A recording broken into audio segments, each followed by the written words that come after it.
na.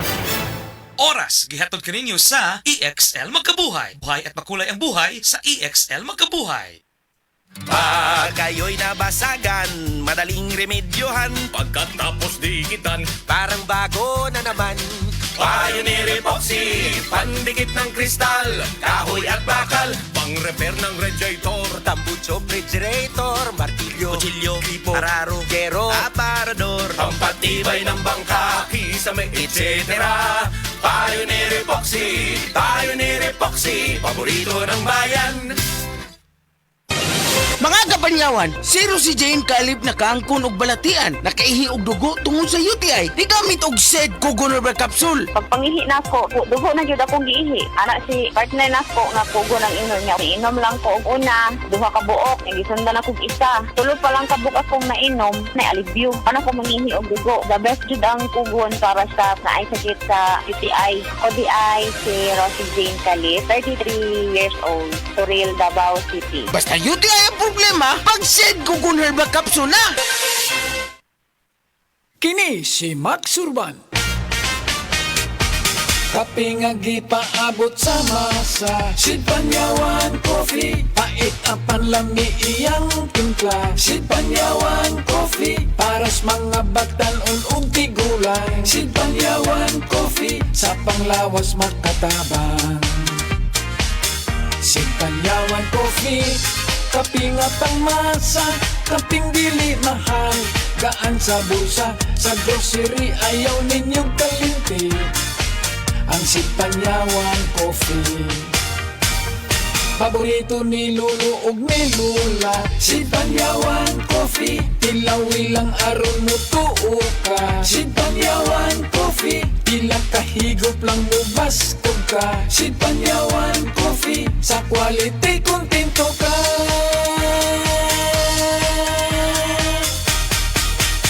Produkto sa Sid Marketing Incorporated. Ako si Radyoman Benji Tanghian, kining balita hatod kanato sa Paragis Bila-Bila Herbal Capsule na ilhan isip herbal nga kapsula nga makatabang og daghang benepisyo sa kalawasan. Mao kini ang all-in-one nga herbal. Makahatag og kaayuhan sa ato ang mga selula sa lawas, makatarong sa nindot nga flow og limpyuhan ang imuhang dugo nga modagkayday sa ato ang kasing-kasing. Ug karon sa atong balita, posible nga ihatag na karon tuiga ang tag 10,000 pesos nga financial assistance nga Centenarian Act sa alang sa mga senior citizen nga nag-edad og 80, 85, 90 og 95 anyos og magpadayon ang paghatag og usa ka 2,000 ngadto sa mga senior citizen nga makaabot og usa ka ang pangidaron. Og ang muhatag niini mauna ang National Commission of Senior Citizen kun NCSC tungod kay karon tuiga ibalhin na ang mga programa sa senior citizen gikan sa DSWD ngadto sa National Commission of Senior Citizen. Wala pa hinuoy gihatag nga petsa og bulan ang DSWD kun kanus-a kini sugdan sa pagpanghatag. Apan dako ang tsansa nga karon tuiga na kini i-release. Giauhag ang mga senior citizen nga maoy makapahimulos niini nga magpaabot lang tungod kay mo pahibalo lang ang DSWD pinaagi diri sa DYHP.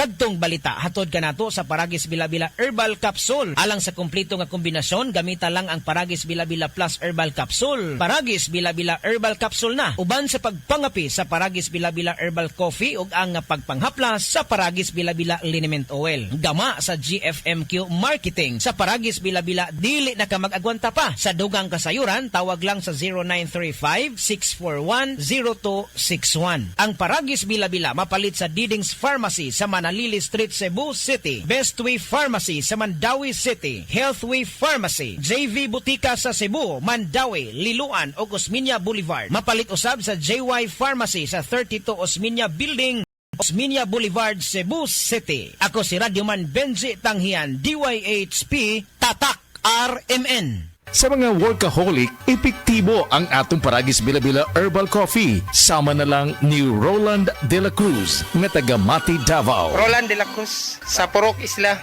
Barangay Central, Purok President.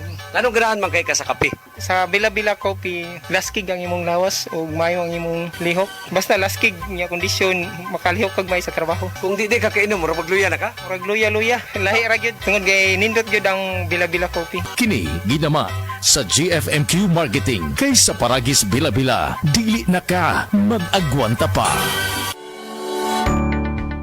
Amo na ng sulo mo, pre. 3 moves na lang, mati ka naman. Dohi na lagi memorya kag diskarte ko, pre, haw. Pirmi lang kaya perdisi mo sa chess. Mag-Luther Max Coffee ka, pre. Nagapatan na sinis memorya kaga nagapakalma sang aton modo. Kita mo mga moves ko? Pandagmaster, kag chill-chill lang kay ti. Kataway sa pensar ko. Ania, ang usa sa mga nakasulay og naayo sa iBerry. Hello! Ako si Lourdes, usa ka fruit vendor. Naadi ay ko katarata. Ingon si Doc, ipa-opera na. 80 mil, di ko oy, mahal kaayo. Nagsulay ko aning iBerry. Nawala ang panganod og blurred sa akong pananaw. Murag na ay mantika sa akong mata. Epektibo sa daw ni sa katiguangan. Sa dihang nag-iBerry ko. Wala na katong panganod sa akong mata. Ug wala madayon ang paopera. Salamat sa iBerry. iBerry papalit sa Mercury, Rose Pharmacy o sa inyong mga suking butika. Oras, hatad ka nato sa Camel Soy Sauce. Prostate cancer, ang delikado og mamatay ni nga sakit nga cancer sa mga lalaki. Mag Life Extension Vitamin D3 na mo. Rekomendado sa mga medical doctors. Aprobado sa FDA Philippines o FDA USA. Suklan nato ang prostate cancer. Mapalit sa mga butika. Makaayog yun sa imong katarapa ang iBerry ato paminahon sa testimonya sa naayo sa iBerry. Ako si Dorothy, store attendant sa Carmen. Nakasulay na ko aning iBerry mga isa ka buwan. Kay gusto ko mawala ang akong katarata. Puwerte ra ba pamula sa akong mata? Og di gyud ko kaklaro inigbasa. Mahal pud ang pagpa-opera. Pero nagpasalamat gyud ko sa iBerry. Kay nakatabang sa akong mata. Unya permanente ko na ni ginatumar kay may alibyo. Daghan salamat sa iBerry. iBerry mapalit sa Mercury, Rose Pharmacy o sa inyong mga suking butika. Hello, girlies! Dalaga og minyo. Permanente ba magsakit ang imong puson? Aduna ba kay menstrual cramps or dysmenorrhea? Ang Moringa Joy aduna kini 38 mg nga iron, 25 times ikumpara sa spinach nga makatabang nga mo revitalize sa blood loss during menstruation. Ang mga babayi aduna dysmenorrhea tungod sa pagbira sa atong uterus o sa ato ang ovary. Ang pagtaas sa prostaglandin nga usa ka chemical sa atong lawas mao kana ang hinungdan ngano ang babayi adunay dysmenorrhea. Ang Moringa Joy capsule mapalit sa tarang butika doon sa inyong mga lugar tag 8 pesos lang kada kapsula. Bayanihan, pagtutulungan, sama-sama sa mga pagsubok o kalamidad, nagkakaisa upang gumaan ang pasanin ng bawat isa. Tandaan ang sinabi, magpasan kayo ng mga daladalahin ng isa't isa. Galatians 6:2. Bayanihan, isang utos ng Diyos. Ipinapakita natin ang pagmamahal ni Kristo sa ating kapwa. Ikaw ay M-Extraordinary Pinoy. Brought to you by M-Extra Coffee and Tea. Camel, sukang puti, sasuan mo palami. Camel, sukang puti, maunag yun imong mapili. Camel, sukang puti, sasuan mo palami. Camel, sukang puti, anita na ang sekreto, sa lami.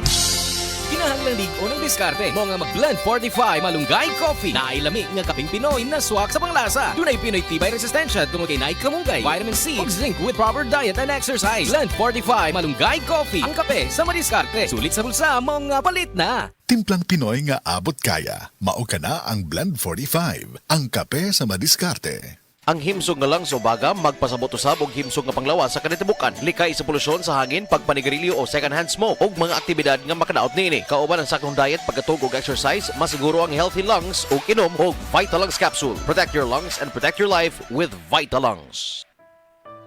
Pagbasa sa 10 kabanata ng Aklat ni Juan, ang talinhaga tungkol sa pastol, talata 1 hanggang 42. Pakatandaan ninyo, ang pumapasok sa kulungan ng mga tupa nang hindi sa pinto nagdaraan kundi umaakyat sa di dapat pagdaanan ay magnanakaw at tulisan.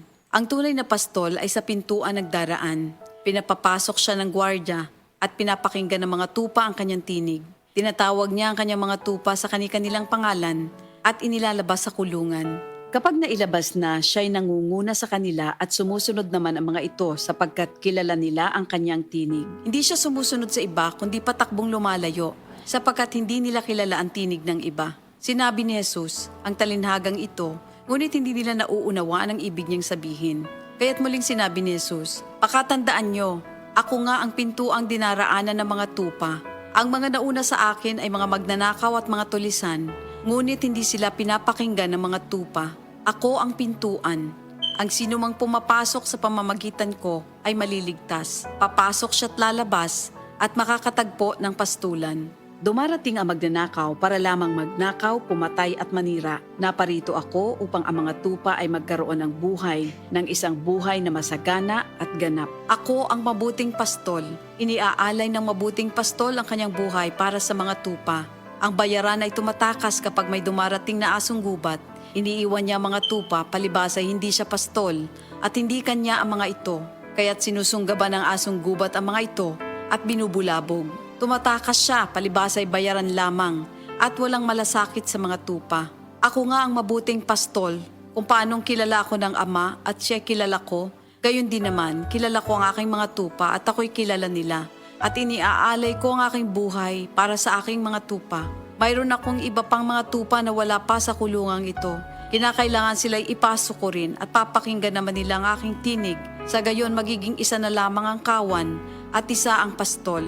Dahil dito'y minamahal ako ng Ama, sapagkat iniaalay ko ang aking buhay upang ito'y kunin kong muli.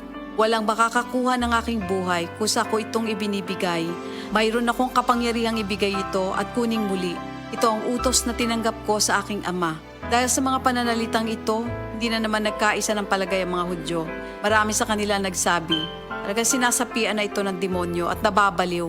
Bakit ba kayo nakikinig sa kanya? Sinabi naman ng iba, hindi nakakapagsalita ng gano'n ng isang sinasapian ng demonyo. Nakakapagpagaling ba ng bulag ang demonyo? Taglamig na noon at kasalukuyang ipinagdiriwang sa Jerusalem ang pista ng pagtatalaga ng templo. At habang naglalakad si Jesus sa templo, sa portiko ni Solomon, pinaligiran siya ng mga Hudyo at sinabi sa kanya, hanggang kailan mo ba kami ilalagay sa alanganin? Kung ikaw nga ang Kristo, sabihin mo na ng tuwiran.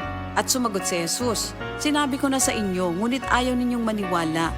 Ang mga ginagawa ko sa pangalan ng aking Ama ay nagpapatotoo tungkol sa akin. Ngunit ayaw ninyong maniwala sapagkat hindi kayo kabilang sa aking mga tupa. Nakikinig sa akin ang aking mga tupa. Nakikilala ko sila. Sumusunod sila sa akin. Binibigyan ko sila ng buhay na walang hanggan. Kailan may hindi sila mapapahamak at hindi sila maaagaw sa akin ninuman. Ang aking Ama na siyang nagbigay sa kanila, sa akin, ay lalong dakila sa lahat at hindi sila maaagaw ninuman sa aking Ama. Ako at ang Ama ay iisa. Ang mga pinuno ng mga Hudyo muling dumampot ng bato upang batuhin siya. Kaya't sinabi sa kanila ni Jesus, marami akong mabubuting gawang ipinakita sa inyo mula sa Ama. Alin ba sa mga ito ang dahilan at ako'y inyong gustong batuhin? Sumagot ang mga pinuno ng mga Hudyo, hindi dahil sa mabubuting gawa kaya ka namin babatuhin, kundi dahil sa paglapastangan mo sa Diyos, sapagkat nagpapanggap kang Diyos, bagamat tao ka lamang. Tumugon si Jesus, di ba nasusulat sa inyong kautusan? Sinabi ko, mga Diyos kayo. Mga Diyos ang tawag ng kautusan sa mga pinagkatiwalaan ng salita ng Diyos at hindi maaaring ipawalang bisa ang sinasabi ng kasulatan. Ako'y pinili at isinugo ng Ama. Paano ninyo ngayon masasabing nilalapastangan ko ang Diyos? Dahil sa sinasabi kong ako ang anak ng Diyos? Kung hindi ko ginagawa ang mga pinapagawa ng aking Ama, huwag niyo akong paniwalaan. Ngunit kung ang ginagawa ko ay ang mga ito, paniwalaan ninyo ang aking mga gawa kung ayaw ninyong maniwala sa akin. Sa gayon matitiyak ninyong nasa akin ang Ama at ako'y nasa Kanya. Kaya tinangka naman nilang dakpin si Jesus ngunit siya'y nakaalis. Muling pumunta si Jesus sa ibayo ng Jordan sa puok na dating pinagbautismohan ni Juan. Habang naroroon siya'y maraming lumalapit sa kanya. Sinasabi nila, si Juan ay walang ginawang himala, ngunit totoo ang lahat ng sinabi niya tungkol sa taong ito. At doon, maraming sumampalataya kay Jesus. Ito ang salita ng Diyos.